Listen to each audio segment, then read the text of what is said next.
말씀이 있는 교회, 그 말씀 전하는 교회, 말씀대로 살아가는 교회, 말씀의 빛 교회.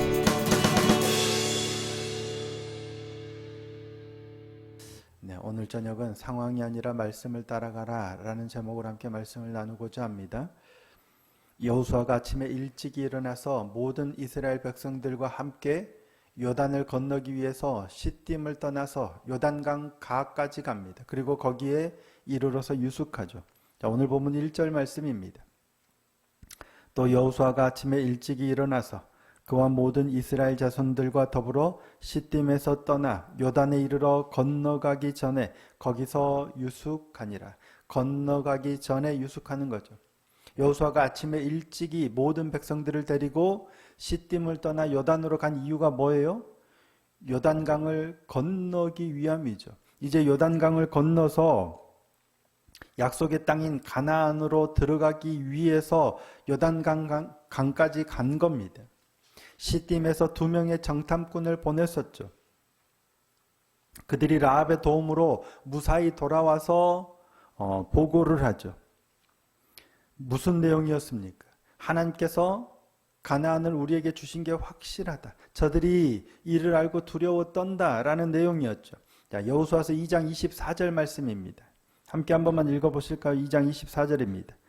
또 여호수아에게 이르되 진실로 여호와께서 그 온 땅을 우리 손에 주셨으므로 그 땅의 모든 주민이 우리 앞에서 간담이 녹더이다 하더라. 아멘. 정탐꾼들이 다녀와서 한 보고가 뭐예요? 하나님께서 그 땅을 우리에게 주신 게 분명하다는 거죠. 그 땅의 백성들도 이를 알고 두려워서 간담이 녹더이다 라는 거예요. 그러니 이제 건너가기만 하면 된다는 거예요. 얼른 건너갑시다. 40년 전에는 정탐꾼들이 돌아와서는 우리 못 가겠다, 애굽으로 돌아가자 했었는데 이제는 정탐꾼들이 다녀와서 얼른 건너갑시다. 하나님이 분명히 그 땅을 우리에게 주셨네요. 그들도 두려웠더니 얼른 갑시다 라는 거예요. 하나님이 연거푸 여호수아에게 담대하라 라고 말씀하셨고 정탐꾼들이 돌아와서 이 같은 보고를 합니다. 이에 여호수아가 아마도 용기와 확신을 얻게 된 것 같아요. 아침에 일찍 일어나자마자 모든 백성들을 데리고 요단을 건너려고 시딤을 떠나서 요단강까지 간 거예요. 그런데 그렇게 금방이라도 요단을 건널 것처럼 요단으로 갔는데 바로 건너지 않죠. 며칠이 걸려요. 한 사나흘 걸립니다. 도착한 그날 간 게 아니라 이튿날 사흘 후에 관리들이 진중으로 다니면서 명령하죠. 이제 요단을 건널 준비를 하라 라고 하죠. 자, 2절 3절 말씀입니다. 사흘 후에 관리들이 진중으로 두루 다니며 백성에게 명령하여 이르되 너희는 레위 사람 제사장들이 너희 하나님 여호와의 언약궤 매는 것을 보거든 너희가 있는 곳을 떠나 그 뒤를 따르라. 왜 사흘 후일까요? 하나님이 말씀하셨으니까 곧장 시딤에서 떠나 요단에 이르러서 거기서 유숙했으면 그 다음날 건너가면 되는데 왜 사흘 후였을까? 아마도 오늘 본문은 1장 10절에서 1장 18절 그때의 본문에 이어지는 본문이 아닌가 싶어요. 그 사이에 정탐꾼의 이야기가 삽입되어 있는 거죠. 하나님께서는 여호수아에게 담대하라 용기를 주셨고, 그리고 이제 용기를 얻은 여호수아가 사흘 후에 우리가 건너갈 거다라고 명령을 했었죠. 아마 연계된 말씀이 아닌가 싶어요. 그 말씀을 듣고 여호수아가 정탐꾼들을 보냈다가 돌아와서 보고하고 뭐 이런 일들이 끼어 있는 거죠. 아무튼 그렇게 곧장 요단을 건널 것 같았는데 그렇게 일찍 서둘러서 시딤을 떠나왔는데 왜 사흘이나 기다렸을까 하는 거예요. 실제는 요단을 건넌 건 사흘 후도 아니죠.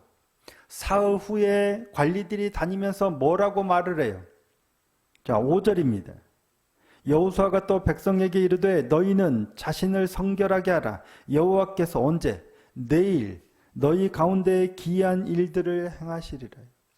사흘 후에 관리들이 돌아다니면서 요단을 건너게 될 거다. 하나님의 언약궤가 일어나는 것을 보면 뒤를 따르라 라고 했는데 여호수아는 그 사흘 그 명령이 주어진 그날이 아니라 내일 하나님께서 내일 기이한 일들을 행하시리라. 그러니까 한 사나흘 걸리는 거예요.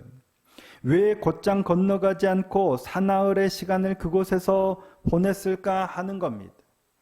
요단을 건너는 건 분명 하나님의 뜻이었죠. 하나님의 뜻이 애매해서도 아닙니다. 하나님의 뜻이 애매해서 기다려야 된다가 아니잖아요. 하나님의 뜻은 너무도 분명해요. 하나님이 여호수아에게 말씀하셨고 여호수아는 담대함을 얻었고 여호수아가 보낸 정탐꾼들의 보고를 통해서도 용기와 확신을 얻었어요. 하나님이 건너가라 하신 게 분명해요. 그렇다면 곧장 건널 수도 있었을 텐데 그러니까 하루라도 빨리 요단을 건너서 약속의 땅 가나안에 이르고 싶었을 텐데 왜 사나흘이란 시간을 기다려야 했을까 하는 겁니다. 그들은 40년을 기다려왔죠. 무려 40년, 지난 40년 동안 광야를 지나면서 약속의 땅인 가나안에 들어가기를 얼마나 기다렸겠습니까? 그리고 드디어 그때가 다가왔습니다. 우리도 만약에 인터넷으로 물건을 주문하면 어떻습니까? 요즘에는 워낙에 우리 이게 배송이 빠르니까 그날 시켰는데 그날 저녁에 오기도 하고 보통은 오늘 시켰는데 내일 오기도 하고 늦어도 2, 3일이면 도착을 합니다. 그러니까 보통 주문을 하고 언제 도착 예정하면 그냥 안 기다리고 있어도 금방 오죠. 2, 3일이면 와요. 주문한 물건이 그냥 화장지나 별게 아니라면 기다리지 않고 주문해 놓은지도 모르고 있으면 금방 도착합니다.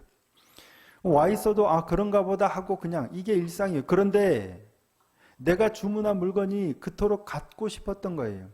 그래서 갖고 싶어서 보고 또 보고 찾고 또 찾다가 어렵사리 드디어 주문을 했어요.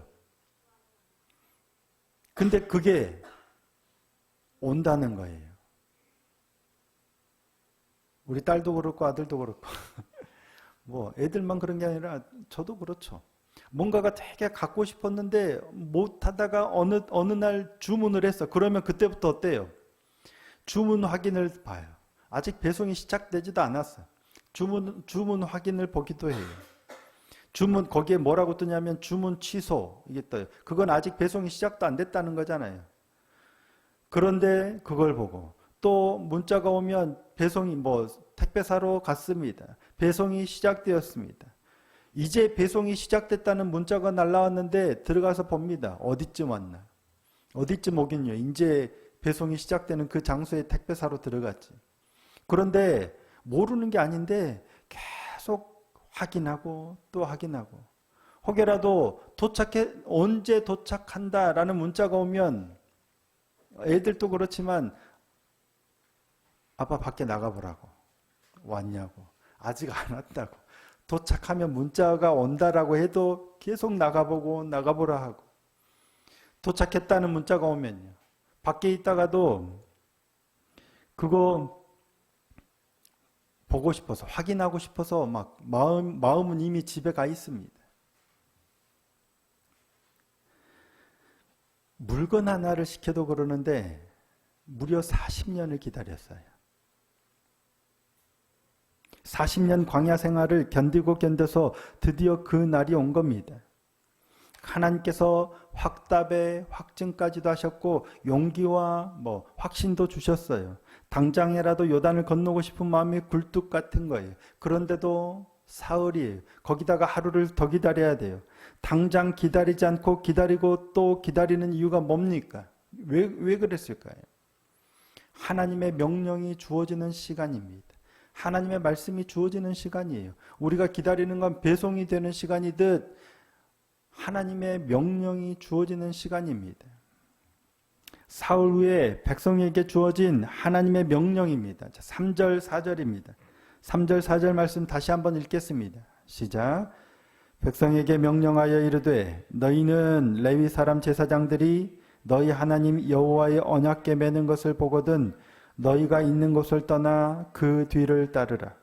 그러나 너희와 그 사이 거리가 2000규빗쯤 되게 하고 그곳에 가까이 하지는 말라. 그리하면 너희가 행할 길을 알리니 너희가 이전에 이 길을 지나보지 못하였음이니라 하니라. 하나님이 여호수아를 통해서 관리들을 통해서 백성들에게 하신 명령은 간단합니다. 레위 사람 제사장들이 하나님의 언약궤를 메고 일어나는 걸 보면 너희는 너희 장막을 걷는 거예요. 그리고 하나님의 언약궤를 뒤따르라는 겁니다. 그렇게 요단을 건너라는 거예요. 다만 바로 따라가지 말고 그와 하나님의 언약궤와 너희 사이에 2000규빗을 뛰란 얘기예요. 그리고 또 한 가지를 명령하시죠. 자신을 성결하게 하라는 겁니다. 자, 5절 말씀입니다. 여호수아가 또 백성에게 이르되 너희는 자신을 성결하게 하라. 여호와께서 내일 너희 가운데 기이한 일들을 행하시리라. 하나님의 언약궤를 뒤따르되 자신을 성결하게 하고 따르라는 거예요. 그렇게 사흘을 기다리게 하신 이유가 요단을 건너기 전에 자신을 성결하게 하도록 하기 위한 것도 하나의 이유겠죠. 하지만 그게 전부는 아닙니다. 그것도 하나의 이유가 되겠지만 더 중요한 이유가 있습니다. 백성들에게는 이와 같은 명령을 내렸어요. 그러면 제사장들에게는 무슨 명령을 내립니까? 자, 하나님의 언약궤를 메고 요단을 앞서 건너가라라고 명령합니다. 6절입니다. 여호수아가 또 제사장들에게 말하여 이르되 언약궤를 메고 백성의 앞서 건너라 하매 곧 언약궤를 메고 백성의 앞서 나아가니라. 별게 없죠. 하나님께서 제사장들에게 너희 언약궤 메고 너희가 앞서서 요단을 건너라. 그리고 백성들은 제사장의 뒤를 따라가되 먼저 성결하게 하라. 이게 명령의 전부예요. 별게 없어요. 그런데 특이한 건 보통은 하나님의 언약궤는 어디에 있어요? 성막 안에 있습니다.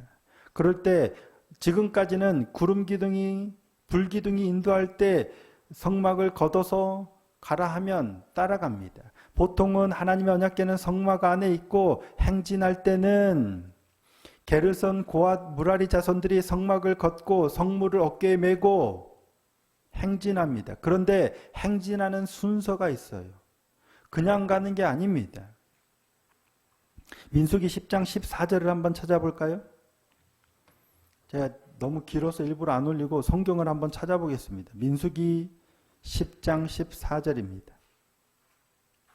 구약성경 212페이지, 212페이지 정도 되네요.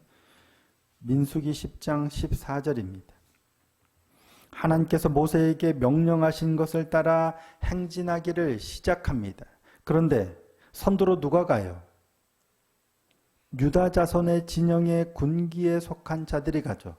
유다 자손의, 그러니까 4개의 진영이 있어요.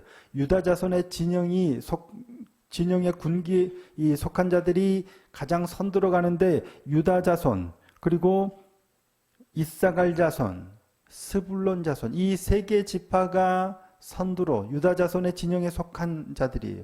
그 3개 지파가 먼저 갑니다. 그리고 이어 17절. 유다 자손의 진영에 속한 자들이 선두로 가면 성막을 거듭해 게르손 자손과 무라리 자손이 성막을 메고 출발합니다. 다음에 18절. 르우벤 자손의 진영에 속한 군기에 속한 자들이 출발하는데 르우벤 자손, 시므온 자손, 갓 자손이 그 뒤를 따라갑니다. 그리고 20절에 고앗인들은 성물을 메고 행진하죠. 그리고 성물을 맨 고앗인들이 도착하기 전에 게르손 자손과 무라리 자손이 성막을 짓는 거예요. 성막을 먼저 지어야 성물을 가지고 갔다가 언약궤도 놓고 하겠죠. 성막의 이동에도 순서가 있는 거예요. 게르손 자손과 무라리 자손들은 텐트나 이런 뜰 같은 성막의 외형적인 것을 맡은 자들이에요. 그들이 먼저 걷어서 가고 성물 안에 있는 번제단, 향단, 언약궤 이런 것은 매는 것은 고앗인들이 하는 거예요. 그들은 더 뒤에 갑니다. 이동하는 순서도 다른 건 좀 전에도 말씀드렸지만 먼저 가서 성막을 쳐야 그 안에 언약궤도 메어드리고 그 안에 진설병도 놓고 이런 하죠. 그 다음으로 에브라임 자손 진영에 속한 에브라임, 므낫세, 베냐민 자손이 가고 그 다음에 끝으로 단 자손의 진영에 속한 자들이 가죠. 단, 아셀, 납달리 자손들이 마지막으로 그 뒤를 따릅니다. 유다 자손의 진영에 속한 이들이 가장 선두로 가고 그 다음에도 성막도 따라가는데 먼저 게르손 무라리, 그 다음에 르우벤 자손의 진영에 속한 자들, 그 다음에 고아딘들, 그 다음에 에브라임 자손의 진영, 그 다음에 단 자손의 진영. 다 순서와 절차와 질서가 있는 거예요. 그냥 아무나 오늘은 우리가 컨디션이 좋으니까 우리가 먼저 갈게, 이런 게 아닙니다. 한 번에 다 가는 것도 아니에요. 순서와 질서와 절차에 따라서 가요. 이것이 지난 40년 동안 광야를 지나오면서 이스라엘 백성들이 행진해 오던 방식이에요. 뭐 1년을 빼면 시내산을 떠나니까 1년을 빼도 적어도 38년, 39년을 해오던 방식입니다. 그러면 요단을 건널 때는 어떻게 가야 될까요? 해오던 대로 가면 되나요? 아무 말이 없었다면 해오던 대로 가겠죠. 유다 진영이 선두로 가고 이처럼 성막을 걷어서 뒤따르고 해오던 대로 해갈 거예요. 그런데 하나님께서는 요단을 건널 때 뭐라고 말씀하세요? 제사장들이 하나님의 언약궤를 메고 너희가 앞서가는 거예요. 백성들은 그 뒤에 따라가는데 한 2000규빗쯤 뒤에 따라가라는 거예요.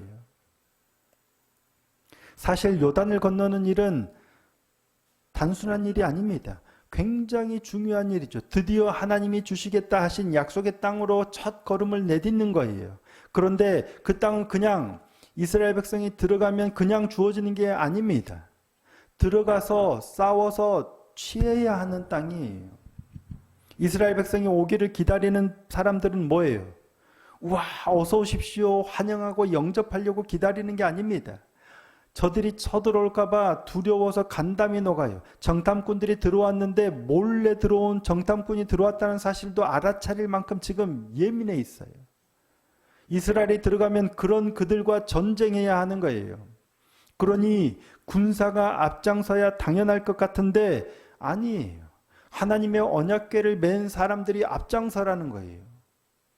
아니, 하나님 지금 예배 드리러 가는 게 아닙니다.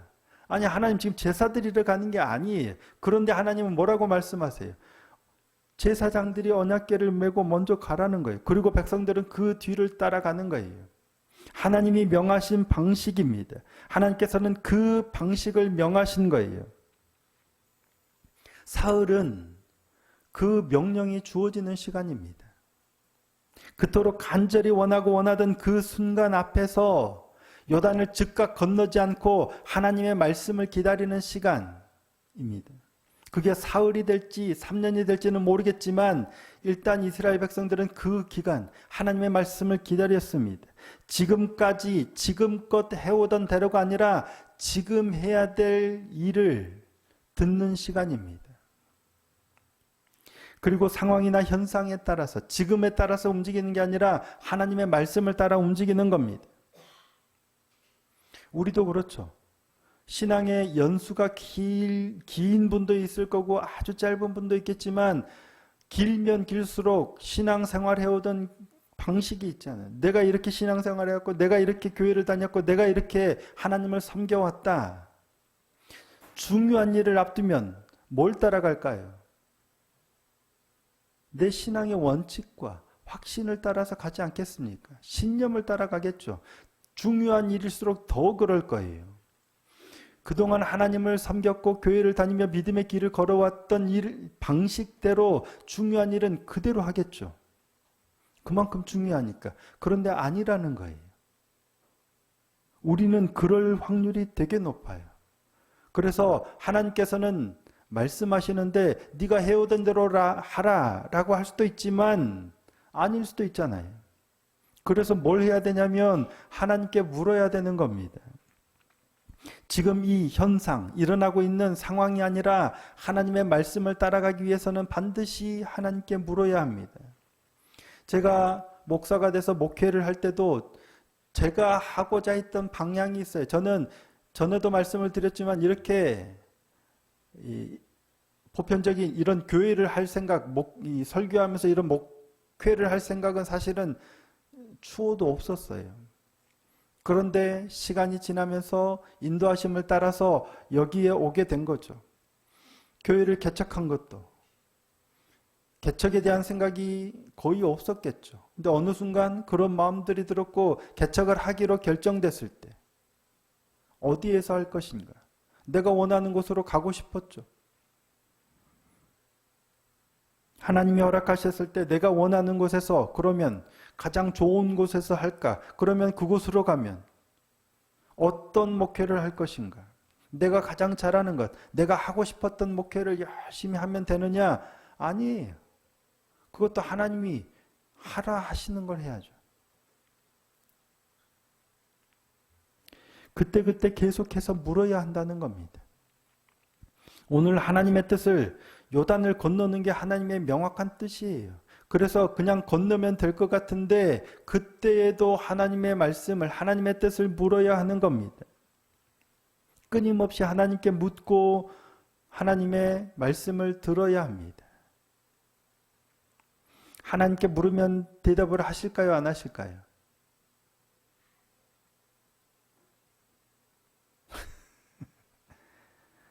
대답하십니다.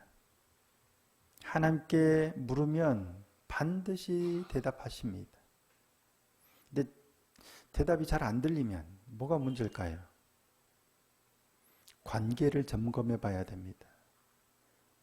하나님과 나의 관계가 어그러져 있으면 대답을 안 하시겠죠.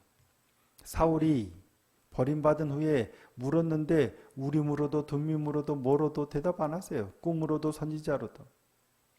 관계가 어그러지면 당연히 대답을 안 하시겠죠. 그런데 또 하나, 관계가 어그러진 건 아니면 내 귀를 점검해야 됩니다. 내 소리를 줄여야 되겠죠. 내가 말을 멈춰야 하나님이 말씀하시겠죠. 기도할 때 내가 원하는 대로만 계속 내가 원하는 대로만 내 목소리만 높이면 말씀을 잘 안 하십니다. 애들이 뭔가를 요구할 때 저의 생각을 얘기할 때 대화가 돼야 되는데 자기 것만 계속하면 아무 말 안 하고 쳐다보고 있겠죠. 화가 어느 정도 날 때까지는 아무 말 안 하고 보고 있어요. 그리고 그 말을 들어주지 않잖아요. 조용해야 하나님이 말씀하세요. 내가 원하는 것을 주장을 줄여야, 내 볼륨을 줄여야 하나님이 말씀하시는 소리를 들을 수 있는 거죠. 내 방식만 내가 원하는 것만 고집하다 보면 하나님의 말씀이 잘 안 들리는 거예요. 하나님은 누구보다도 우리에게 말씀하고 싶어 하시는 분이라고 확신합니다. 말하기 싫은 분이 아니세요. 우리는 별로 말하고 싶지 않을 때에도 하나님은 자꾸 우리에게 대화하자라고 말씀을 거시는 분. 사랑하니까요.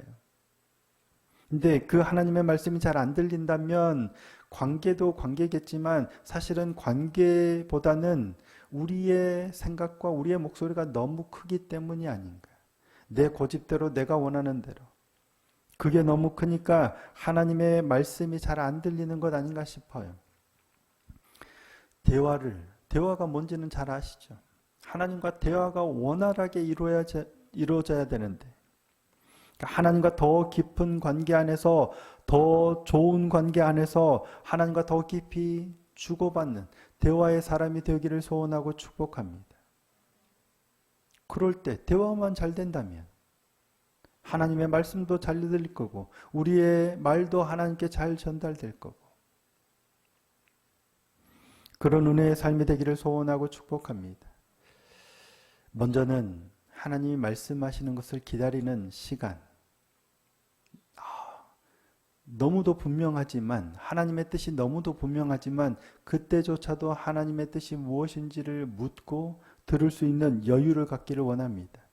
그리고 내가 원하는 게 너무 분명하지만 그 목소리를 조금 줄이고 하나님께서 이 일에 대해서 뭐라고 말씀하시는지를 들을 수 있는 여유도 갖기를 원합니다. 지금 우리 말씀의 빛교회 성도님들 되게 잘하고 계시는 것 같아요. 조금 더 힘을 내어서 하나님이 뭐라고 말씀하시는지 듣고 그 말씀을 따라서 요단을 건너는 은혜의 날들이 되기를 소원하고 축복합니다. 그리함으로 곧 허락하신 약속의 땅에서 기쁨으로 하나님께 제단을 쌓는 그러한 복된 인생이 될 수 있기를 예수님의 이름으로 축복합니다.